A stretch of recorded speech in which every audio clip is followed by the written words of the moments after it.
Hello, I'm Dr. Jay Greenspan. Cystic fibrosis, also known as CF, is a genetic disorder that affects mostly the lungs, but also the pancreas, liver, kidneys, and intestine.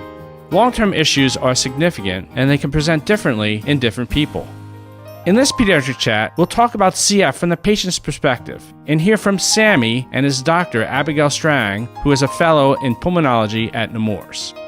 If you have a question about this topic, we invite you to send it to us on the question portal of our webpage so we can post a follow-up response. As always, for our discussion, I'm joined by my co-host, Dr. Paul Rosen. Hello, Paul. Hello, Jay. And thanks to Abby for coming to Pediatric Chat. Thanks for having me. And a special thanks to Sammy for joining us. Thank you for having me as well. So, Abby, you're Sammy's doctor. What is cystic fibrosis? Cystic fibrosis, or CF, is a genetic condition that primarily affects the lungs and digestive tract, although it can affect other parts of the body.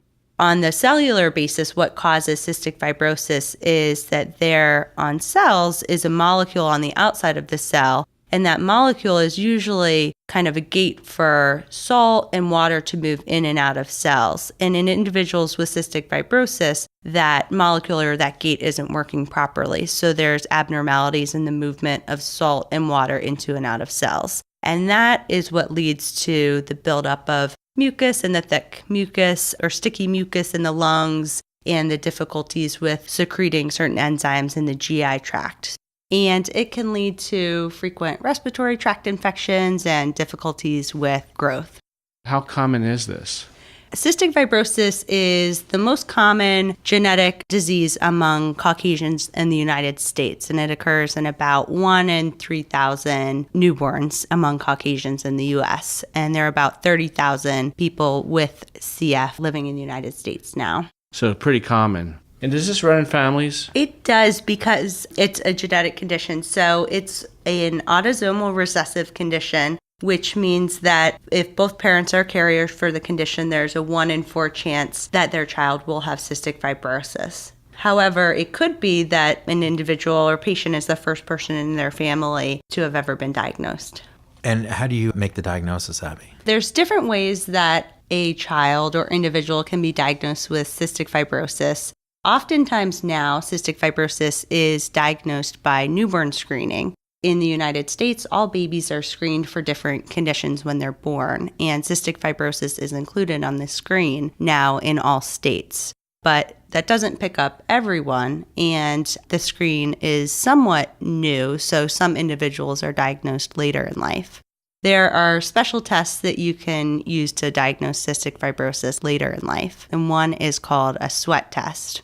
And with the sweat test, an infant or child is brought to the lab and their sweat is actually tested for the amount of salt or chloride that's in the sweat. And if it's elevated, that can indicate cystic fibrosis. And then there's other testing that can be done, such as genetic testing. So, Sammy, welcome. Thanks for coming again. What grade are you in school? 10th. 10th grade. And so are you the first and only in your family? That we know of, yes. Okay. When did you find out you had cystic fibrosis? Well, my parents found out when I was about 6 months old, and I kind of grew up just knowing. I knew it wasn't a bad thing and never held me back. So I knew I wasn't necessarily normal, but I don't know exactly when I learned it, but I just remember doing all the treatments and stuff, and I guess I just picked it up.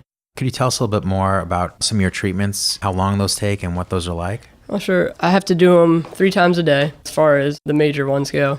I wake up in the morning before school and I'll do my airway clearance and my inhalation, all the nebulizers and stuff like that. It takes about 20, maybe 30 minutes, but I can wake up pretty early and do that.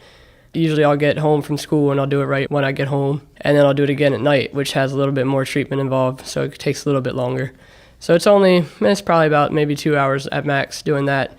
And then for every meal I eat, I have to take enzymes just to keep my food digested and get all my nutrients I need. And I take extra supplements as well because of my blood deficiencies and stuff. So this sounds like a lot of work for you, Sammy. Every once in a while, of course, it gets in the way of something I want to do, but I know I have to do it anyway because if I don't, then I'm not going to be able to do all the activities I want, and it cuts out of my time anyway. So dedicating myself to it, I know helps me in the long run and helps me be able to do what I want to do. Great. So I know it's worth it. And Abby, we know with teenagers with conditions that need to take medications, taking those medications regularly can be a challenge with teenagers. Do you find with most of your patients, they're like Sammy and they're doing an amazing job taking their medications, or do you have some folks that are struggling? So Sammy is doing a great job taking his medications and it sounds like has great compliance, but it is really a challenge for a lot of kids during the teenage years because it's hard to do extra things that your friends don't have to do. And when you're just busy with school and with your social activities, it can be hard to fit in all those treatments. And then also just to not want to be different from your friends. So that can be a real challenge. I've been able to blend in more with it because I've been doing it so long, it just becomes like a natural thing to me. That's great. Whereas other people, they may not find it normal, but for me, it's just something I've been doing, so it becomes part of my daily routine. Like when I'm in school, I have to go to the nurse before I go to lunch just to take my enzymes, which it's not a big deal, but I mean, I just slip out of class for a couple minutes and I'll be right back, so it's not like majorly impactful on me, but it's just become something as part of something I do every day. I think that it's something that maybe you should embrace, being different, and because you can stand out to more people. And for people that see it as adversity, you can be an inspiration to others. Mm-hmm. And that's a great way to think of it. What do you tell your friends about this? If I meet someone new and we start to get closer, I'll inform them about it. In my course of friends I've known for forever, I stay over their house, they see me doing treatments and stuff. So most of my friends are very comfortable around it and they're fine with it. As they get closer to me, they start to not to take it as seriously, and I can joke with them and stuff like that, which is nice because I don't like to be serious about it. It's never good to be negative about it because it's going to make everything worse. So yeah. Positivity is key. It's great. How do you feel now? I'm great. I've been healthy all my life. I've never been hospitalized. Never? Wow, that's great. Anything like that. So my parents have really helped me keep on top of my treatments, which has been great for me, and physical activity also really helps. I run cross country, track, and I just recently started playing lacrosse. Wow, excellent.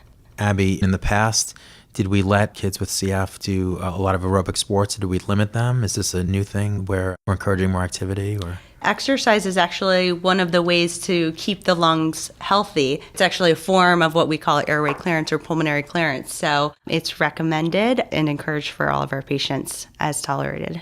You said you were involved with sports. Yeah. You find no limitations from having cystic fibrosis? Not really. And matter of fact, I'm one of the faster people on my team usually. Wow. I don't know if that's just because I run more or what, but it's cool too because some of my friends are motivated by me because they just see how far I've come, like with my health and everything, and they think it's a great inspiration for them. What other activities are you doing? I really like to play many instruments, but I play drums with this band. And if anybody likes to check them out, we're on Facebook and stuff. We're called Apex Revolution. That's a lot of fun to do, and I think it helps too because I can just get connected with a lot of people. And so when people learn I have cystic fibrosis, a lot of them, they're taken aback and they're like, whoa, I never would have expected that. Do you know other kids with cystic fibrosis? I know of a couple. I don't have very much direct contact with them, but I'm a mentor at the hospital for a couple patients, which is kind of cool to be able to do, connect with other patients. What does that mean? I can talk to them about anything. If they're down about something with like having to do their treatments or whatever, I can just talk to them and help them out or whatever they need. Just be there for them. So. That's awesome. We know lots of kids living with chronic disease, how brave they are, how much of a challenge it is for them. Any words of advice for kids with any sort of disease that impacts them daily as to how to get along as well as you have in school and in life? Really, I think the main thing is just keeping positive. I mean, if you have treatments you need to do, keep on it and don't let it get you down. You know, it gets in the way and stuff and it stinks, but it's just something you got to do. You know, you got to accept it. But positivity is just definitely, I think, the biggest thing with it. And Abby, do we connect families to other families that are dealing with CF, or is there a challenge, the bacterial load? How do you manage that? So there's a little bit more of a challenge with cystic fibrosis compared to other chronic conditions for children, just because there is somewhat of a limitation in that you don't want to have patients who may have different bacteria in their lungs around each other too much or in a lot of the same activities. So the ways that we connect with families are a little bit different in some ways. So parents can certainly meet and have support groups.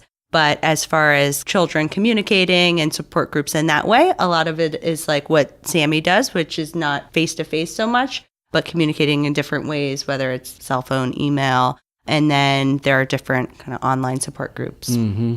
Are we organized in that sort of fashion that we have these support groups set up through Nemours? So there is a family advisory council, and so that is run through Nemours, and there's a group of parents who are a support group and give different advice and guidance, and they work with the hospital.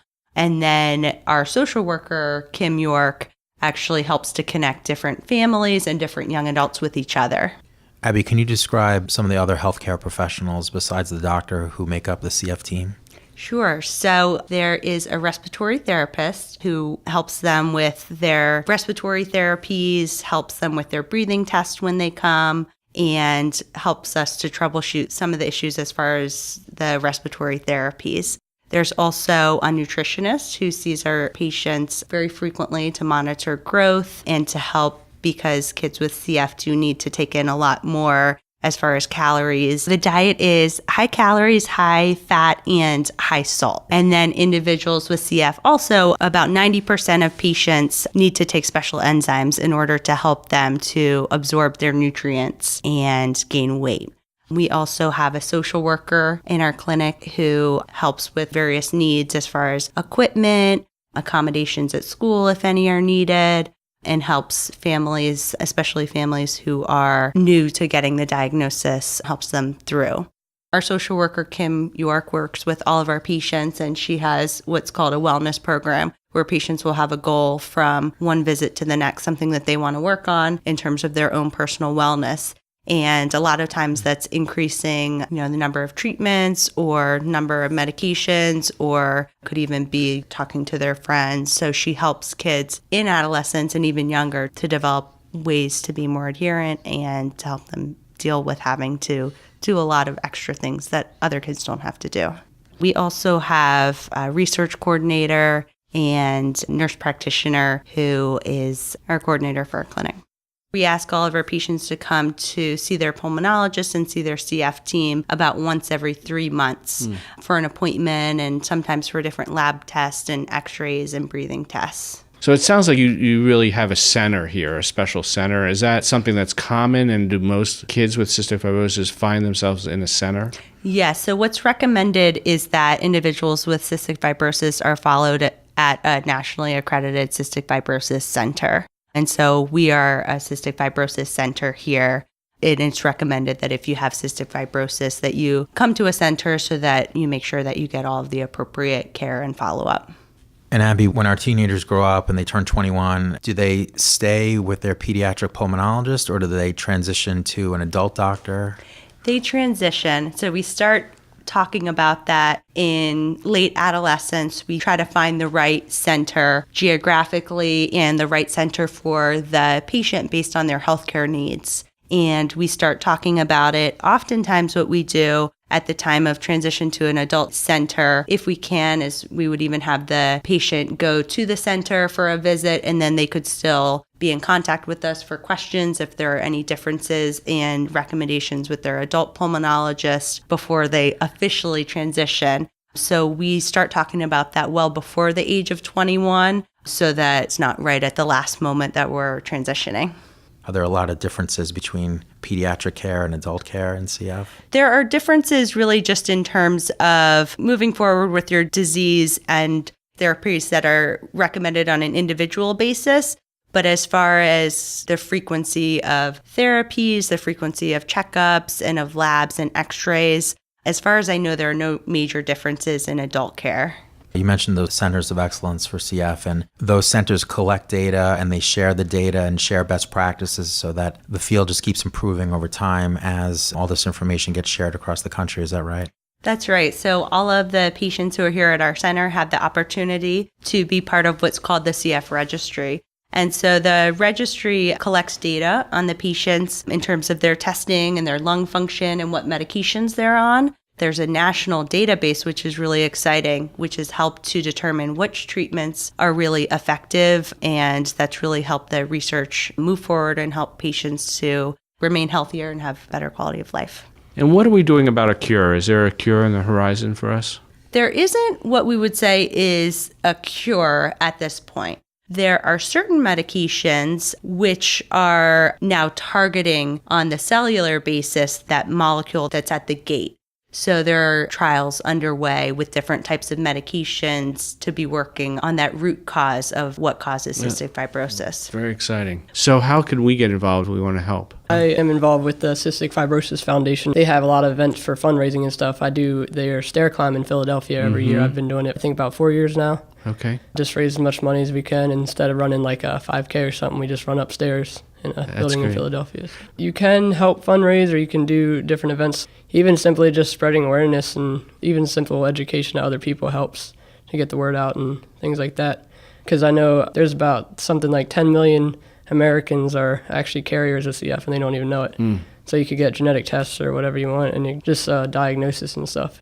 Well, this has been great learning, and Sammy, we really appreciate you coming in and talking to us. We've learned that this is a relatively common genetic disease that can be diagnosed and usually is diagnosed early at birth, really, and that there's lots of medications and hope for future. But it takes brave girls and boys to go through this, to be positive and have great family support. And you look really great and healthy, and I know that's a lot of hard work on your part. Best of luck, your lacrosse and your track, Thank you. which seems like the same season. I don't know how you Oh, do it. yeah, I mean, variation. Sometimes I'll run tracks. Well, excellent. So thanks so much for joining us. Well, thank you for having me. Thanks Thank for you, having Abby. us. Thanks for coming on. To our listeners, if there's another topic you'd like us to explore in a future pediatric chat, you can send it to us by using the question portal on our webpage.